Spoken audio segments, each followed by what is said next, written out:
How do you like my jewelry? Yeah, this is from ITALO jewelry. ITALO jewelry. Yeah, I did share it in a previous video. I'm just sharing it again. It goes with this really.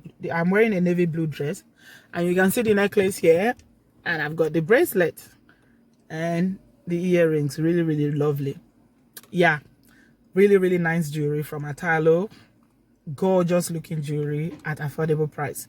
If you're interested in purchasing this, I've got a discount and every information that you need to purchase them, including the discount that they are giving to Malbodo Farm, is in the description box, and I'm going to splash it all as well on the screen here so you can see the discount that they are giving.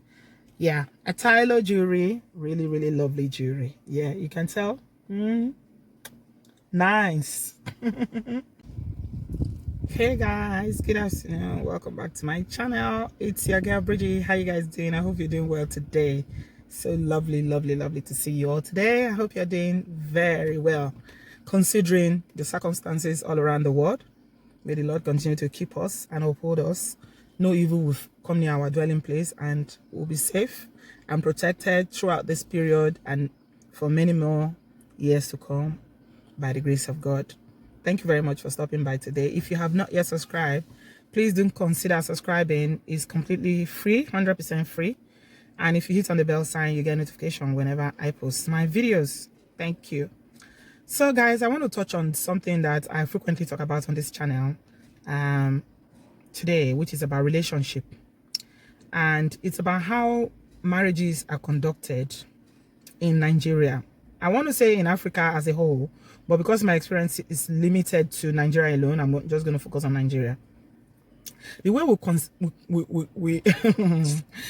the way marriages are, you know, our whole attitude and view about marriages, and you know, I feel like we need to have a rethink about the whole thing, this thing called marriage, because people go into marriages for so many wrong reasons. Yeah. And there's a lot of pressure for young girls out there. And I still feel like from my own generation and the generation before me, and even now, there's still a lot of pressure from parents for, especially on girls. I hear that men too have a lot of pressure, but I don't think it's as bad as we as ladies or women about getting married. I feel like when you get to a certain age, growing up in Nigeria, your parents want you to get married and they don't care. This is African parents for you. African parents don't want to see your Nigerian parent don't want to see your boyfriend. They don't want to know who you are dating. In fact, they would rather you don't date or you don't have any relationship when you are in your 20s. But when you begin to approach towards the end of your 20s, going towards 25, 26, 27, 28, they'll start jingling the bells small in your ear. When are you going to, you know, be thinking about marriage? As you are getting to 28, 29, they'll be like, oh, have you seen this person that is married? This my friend's daughter is married. This my meeting person is, the daughter is married. They'll be using subtle ways to tell you that it's time for you to get married. And by the time you cross 30, God help you if you are not married. Oh my God. Then the pressure becomes even more. The pressure even becomes more because then they'll be telling you that go and bring your husband, oh. I'm tired of attending other people's marriage, oh. I'm tired of going to buying a shobi for other people. Other people have to buy for me too. Me too, I want to be the mother of the bride. I want to be the mother of the day. You are depriving me of being the mother of the day. You are depriving me of hosting my own age mate and my own meeting. I don't know. If you're from my part of Nigeria, yeah, parents, women generally have what they call meeting, which is like all these social clubs that they belong to. So if God help you that your mom belongs to 1 or 2 or 3 of those social groups that they call meeting, hey, she's expecting that on the day of your wedding that she has to invite her group so that they will come, spend money on her. She will entertain them. If they have a present, which is like a standard thing that they do, that they give to the mother of the bride, then she'll be expecting her own. So the pressure is real. I know the pressure. I've been there and I know, and I'm speaking from experience. Let me tell you guys a personal story. My mom, when she was alive, God rest her soul, When I was a teenager, we did not get along. When I was a young adult, we did not get along. But when I became an adult, like grown, graduated from university and everything, we became like very, very good friends. Like I kind of understood her more at that point because I understood why she was so hard on me, because my mom was very, very strict. She was extremely strict. My dad wasn't that strict at all. I can't even recall my dad ever beating me or anything like that. Although he died, you know, when I was young. So, but my mom is this kind of a woman that, you know, she's like the typical Nigerian woman that will plan your life for you. Like, they will plan from the beginning. This is the school you will go.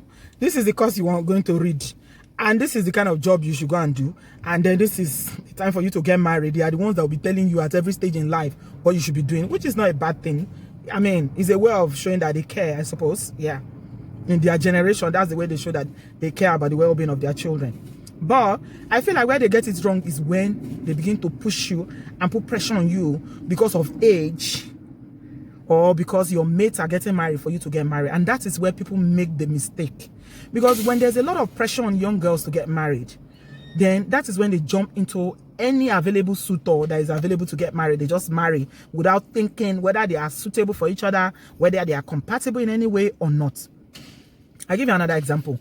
I know somebody who married this guy and they are like literally strangers.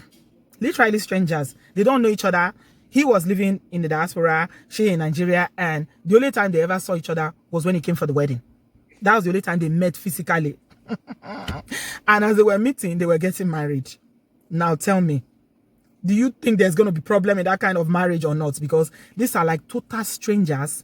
Okay, the man is old enough. The family has been complaining that he's long overdue to get married. And they see this very nice young girl who they know the family. Her family is very responsible. They are good family. They say, oh, she'll make a good wife. Oh yeah, come and marry our brother. Before you know, they've arranged marriage. Boom, they do marriage. Next thing, the brother has brought her here. Tell me how they are not going to have problems. Because literally, it's two strangers who've never dated. They've never courted. They know nothing about each other. Maybe they talk over the phone, you know. But we all know that that is not even an actual way of dating somebody. It takes time to know somebody. Somebody you've not visited before. You've not seen their bad side. All you do is talk on the phone. Next thing you are married. So that's one example. Other examples is when, you know, because of pressure at that age from your family, that you just see anybody that is available, that is ready for marriage, you just agree.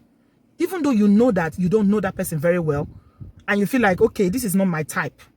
Because believe you me, whether you believe it or not, everybody has their own type. Take for instance, if a man is somebody that is very, very spiritual, you are a believer, you want somebody that is, you know, that you share your similar faith with, somebody who you can go to church with, you know, worship God and serve God together.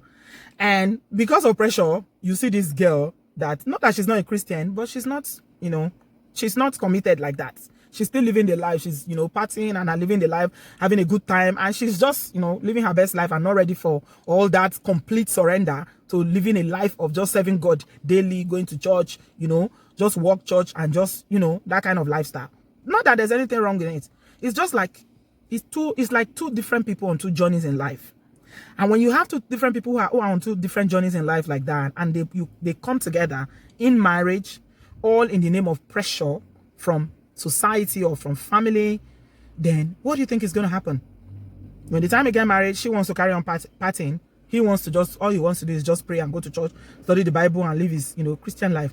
She wants to go to church only Sunday. He wants to go to church, Bible study. He wants to go to church prayer meeting. He wants to go to night vigil. And she's like, no, I'm not ready for that. So that's another example of things that can generally go wrong and why, you know, things are just the way they are. Now, somebody was asking me the other day why, you know, it's like, unlike previously, a lot of African marriages are breaking up these days. I said, yes, they will break up because the foundation is completely wrong. Most foundation of marriages are wrong because we go into it for the wrong reason. We go into it because my friends are getting married. We go into it because, oh, I'm that age now. We go into it because my mom wants me to marry this person. We go into it because it is not because this person is my friend. It's my ride or die. I love this man or I love this woman. And they are the kind of person I want to wake up and see 20 years from now. It's not because we are compatible. Our lifestyle is compatible. I see this person and I know that, yes, this thing called life, I will be able to go on this journey and we'll be able to fight it out. No matter the obstacles that come our way, we'll be able to make it, because we can communicate. We have something in common. There's something that is binding us. There's that force that is pulling us together, that is so strong that I feel like, okay, I'm in for the long run. It's not there. You just do it because, oh, this is what you are expected to do because you are that age. Then how are you not going to have problem? So it's like, for some people, I must say that it does work out, because I do have a friend here who got into that kind of relationship, that she was dating this guy and they never got to know each other. They only met once, and the second time they were meeting, they were getting married. It did work, because in that kind of a relationship, if both people are willing to start dating now after the marriage, then you can get to know each other. You might struggle along the way, but you can, if you are ready to compromise, say, okay, this is your lifestyle, okay, can we meet halfway? Then it will be good. But when this one is like, oh, this is my lifestyle, you either take it or leave it, and the other one is like, this is my lifestyle, you either take it or leave it, then it's going to be conflict every single day. A lot of people are unhappy in their marriages. A lot of people are tied to other people that they are not happy with. They are just living there because, okay, it's more economical for them, because they cannot afford to live by themselves, especially in the diaspora here. Living alone as a single person, it's not easy. Or it's a house that they are sharing together. It's a mortgage that is tying them together. That, okay, they are sharing the mortgage together, so that is the only thing that's keeping them. But the marriage is completely dead. They are not even together. They can't stand each other. And I begin to wonder why. Why? It's because the foundation is wrong. When the foundation is wrong about anything, that you go into it for the reason, or any reason that, is out of the reason why you should even go into it in the first place, then there's going to be problem. It's just certain. At a point in my life, yeah, I'm very happy to share this with you guys. At a point in my life, my mom almost made me marry a married man. I'm telling you, a married man. Almost. This married man, money misroad married man. Oh. My God, me, Bridgie, I know myself. I'll come and be somebody's second wife. For what? In this life. When my mom was putting pressure on me, marry, and the guy that I was dating back then, when I just finished my youth service then, you know how these young guys be like, oh, I'm not ready to marry yet, I love you, we have something good going, but I'm not ready to marry yet, because they have their own journey of life too, the things they want to do. So this money misroad man just saw me and said, oh, it's me he wants to marry now, a second wife. I say, me.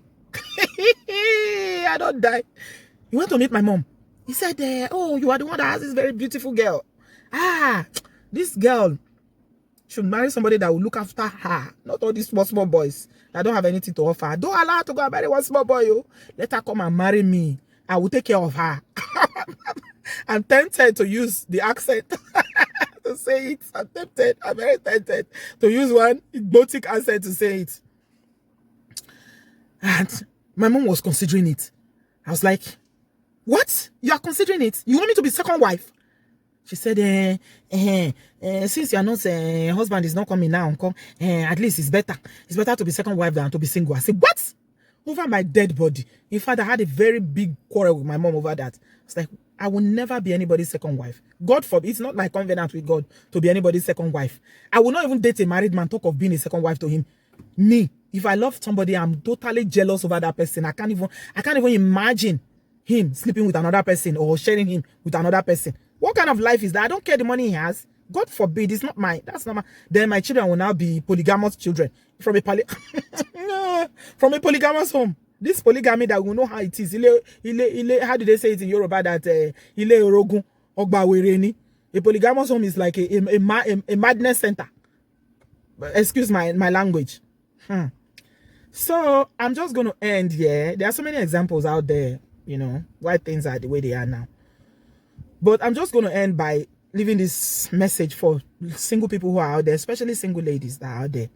Look, it's better for you to take your time to marry somebody who you will be able to tolerate in another 10 years. Somebody that at least, because you can't always get somebody that is 100% what you're looking for, but at least if you can't get 100%, get 60%, get 70%. Don't go and marry somebody that is only 10% or less than 5% you have in common. You can tell that this person is annoying you already. You are not married. And it's already annoying you. If he says something, maybe the way he speaks his English is not, you are this posh phoneme speaking lady, and he is just speaking one exotic English like that. Maybe he dropped out in primary 6, and because he has small change, you'll be considering it. At least he likes me, wants to marry. Don't try it. If you try it, stories that touches the heart, that is how they start. So if you don't want it to be your portion, please don't do it. I think we should start rethinking, what is marriage? Why do we get into it in the first place?